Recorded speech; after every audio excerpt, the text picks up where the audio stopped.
नमस्कार दोस्तों। अगर आप भी मुंबई इंडियंस और गुजरात जायंट्स के बीच खेले गए महिला प्रीमियर लीग 2026 के छठवें मुकाबले में मुंबई इंडियंस की कप्तान हरमनप्रीत कौर के तूफानी पारी को देखने के बाद खुश हैं, तो हमारी इस वीडियो को एक लाइक और चैनल को सब्सक्राइब करके ऑल नोटिफिकेशन को ऑन कर लें।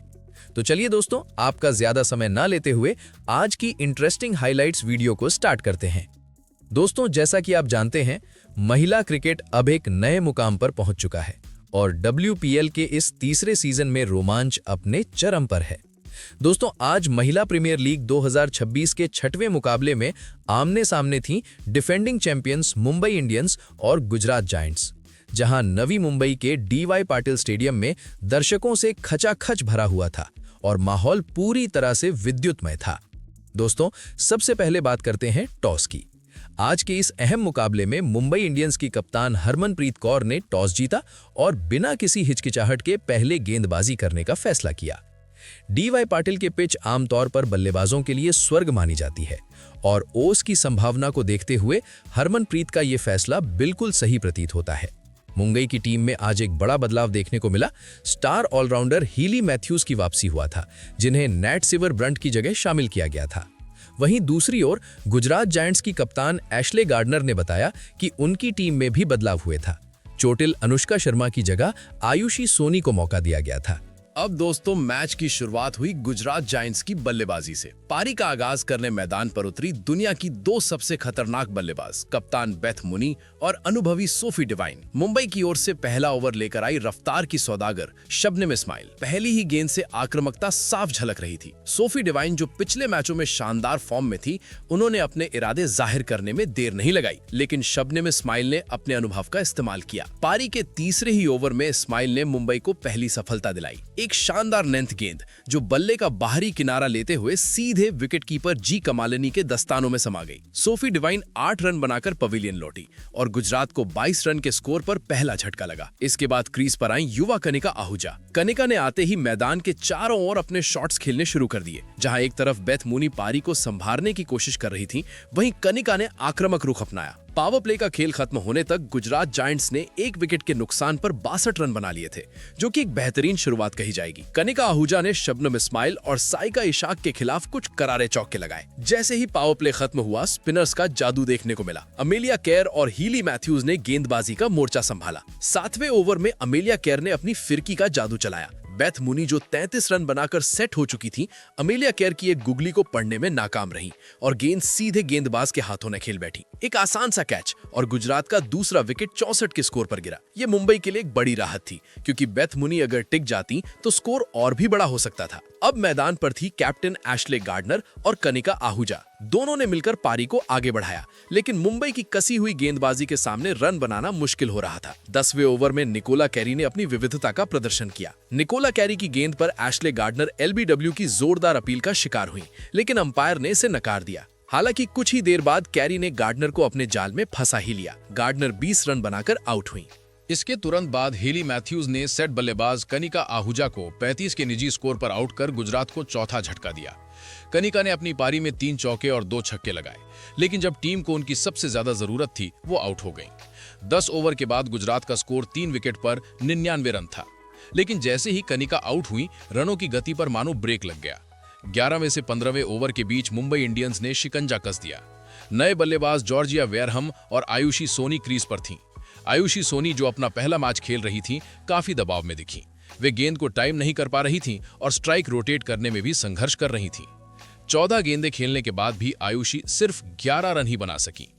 यहां पर गुजरात जायंट्स ने एक ऐसा फैसला लिया जो T20 क्रिकेट में बहुत कम देखने को मिलता है, लेकिन जिसे मास्टर स्ट्रोक कहा जा सकता है।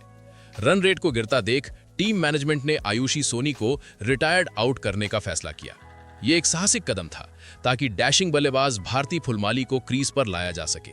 और दोस्तों, क्या ही शानदार फैसला साबित हुआ ये। भारती फुलमाली के आते ही मैच का नक्शा बदल गया। 16वें ओवर तक गुजरात का स्कोर 136 रन था। यहां से शुरू हुआ असली तबाही का मंजर। भारती फुलमाली और जॉर्जिया वेयरहम ने मुंबई के गेंदबाजों की धज्जियां उड़ा दी। निकोला कैरी और अमनजोत कौर के डेथ ओवर्स में इन दोनों बल्लेबाजों ने छक्कों और चौकों की बारिश कर दी। 18वें ओवर में निकोला कैरी गेंदबाजी कर रही थी। भारती फुलमाली ने उनकी एक शॉर्ट पिच गेंद को जल्दी पिक किया और डीप मिड विकेट के ऊपर से एक गगनचुंबी छक्का जड़ दिया। अगली ही गेंद पर उन्होंने सामने की तरफ एक करारा चौका लगाया। स्टेडियम में भारती भारती के नारे गूंजने लगे। 19वें और 20वें ओवर में तो जैसे रनों का सैलाब आ गया। अमनजोत कौर द्वारा फेंके गए पारी के आखिरी ओवर में भारती फुलमाली ने अपनी पावर हिटिंग का जबरदस्त नमूना पेश किया। आखिरी गेंद पर, जो कि एक लो फुल टॉस थी, भारती ने उसे फिर से स्टैंड्स में भेजकर अपनी पारी का अंत छक्के के साथ किया। भारती फुलमाली ने सिर्फ 15 गेंदों में 36 रनों की नाबाद पारी खेली, जिसमें 3 चौके और 3 आसमानी छक्के शामिल थे। वहीं दूसरे छोर पर जॉर्जिया वेयरहम ने भी 33 गेंदों में नाबाद 43 रन बनाए।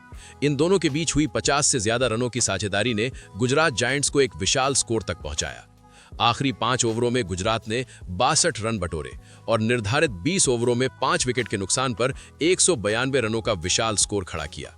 मुंबई इंडियंस की गेंदबाजी, जो शुरुआत में अच्छी दिख रही थी, अंत में पूरी तरह बिखर गई। अब दोस्तों, 193 रनों के लक्ष्य का पीछा करने उतरी मुंबई इंडियंस की शुरुआत बेहद खराब रही। डीवाई पाटिल की पिच बल्लेबाजी के लिए अच्छी थी, लेकिन 193 का स्कोर किसी भी टीम के लिए एक मनोवैज्ञानिक दबाव पैदा करता है। मुंबई की ओपनिंग जोड़ी हीली मैथ्यूज और जी कामिलिनी मैदान पर उतरी।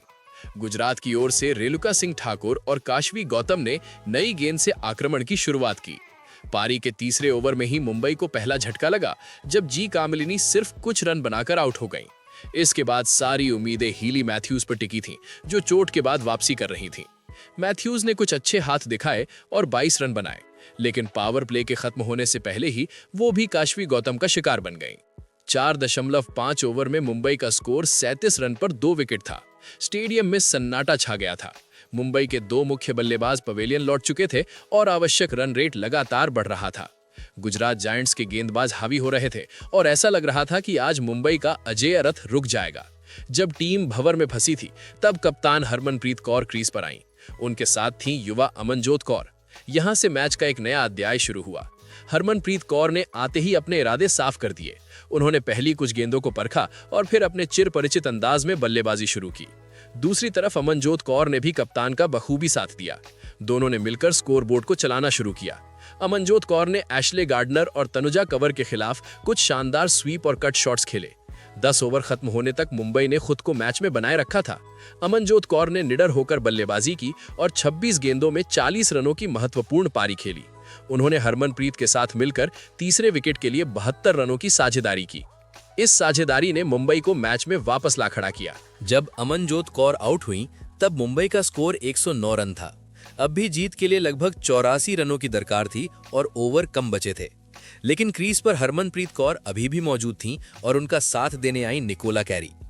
अमनजोत के आउट होने के बाद लगा कि शायद दबाव मुंबई पर आ जाएगा, लेकिन निकोला कैरी ने आते ही आक्रमण शुरू कर दिया। निकोला कैरी ने एक ही ओवर में 5 बाउंड्रीज लगाकर मैच का रुख पूरी तरह से मुंबई की तरफ मोड़ दिया। इस ओवर ने गुजरात जायंट्स के गेंदबाजों का मनोबल तोड़ दिया। दूसरी छोर पर हरमनप्रीत कौर अपने शबाब पर थीं। उन्होंने मैदान के हर कोने में शॉट्स खेले, कवर ड्राइव हो, पुल शॉट हो या फिर उनका सिग्नेचर स्वीप शॉट। आज हरमनप्रीत के बल्ले से सिर्फ रन नहीं, बल्कि आग बरस रही थी। उन्होंने सिर्फ 33 गेंदों में अपना अर्धशतक पूरा किया। ये WPL इतिहास में उनका 10वां अर्धशतक था, जो किसी भी खिलाड़ी द्वारा सबसे ज्यादा है। इतना ही नहीं, अपनी इस पारी के दौरान वो WPL में 1000 रन पूरे करने वाली पहली भारतीय खिलाड़ी भी बनी। अंतिम 4 ओवरों में मुकाबला रोमांचक हो सकता था, लेकिन हरमनप्रीत और निकोला कैरी ने इसे एक तरफा बना दिया। गुजरात की कप्तान एशले गार्डनर और स्नेह राणा ने विकेट लेने की कोशिश की, लेकिन मुंबई के बल्लेबाज आज किसी और ही मूड में थे। निकोला कैरी ने 23 गेंदों में नाबाद 38 रन बनाए, जबकि हरमनप्रीत कौर 43 गेंदों में 71 रन बनाकर नाबाद रहीं। उनकी पारी में 7 चौके और 2 गगनचुंबी छक्के शामिल थे। मैच का आखिरी ओवर सोफी डिवाइन लेकर आईं। मुंबई को जीत के लिए सिर्फ 5 रनों की जरूरत थी। पहली गेंद पर निकोला कैरी ने 1 रन लिया। अब स्ट्राइक पर थी कप्तान हरमनप्रीत कौर। हरमनप्रीत ने दूसरी ही गेंद को डीप स्क्वायर लेग की दिशा में बाउंड्री के पार भेज दिया और इसी के साथ मुंबई इंडियंस ने इतिहास रच दिया। मुंबई इंडियंस ने 19.2 ओवर में 3 विकेट खोकर 193 रनों का लक्ष्य हासिल कर लिया। ये WPL इतिहास में मुंबई इंडियंस द्वारा हासिल किया गया सबसे बड़ा लक्ष्य था। साथ ही गुजरात जायंट्स के खिलाफ मुंबई की ये लगातार 8वीं जीत थी, यानी हेड टू हेड रिकॉर्ड अब 8-0 हो गया है। गुजरात जायंट्स, जो इस सीजन में अब तक अजेय थीं, को अपनी पहली हार का स्वाद चखना पड़ा। इस जीत के साथ ही मुंबई इंडियंस ने पॉइंट्स टेबल में अपनी स्थिति मजबूत कर ली है। मैच के बाद प्रेजेंटेशन सेरेमनी में हरमनप्रीत कौर को उनकी शानदार कप्तानी पारी के लिए प्लेयर ऑफ द मैच चुना गया।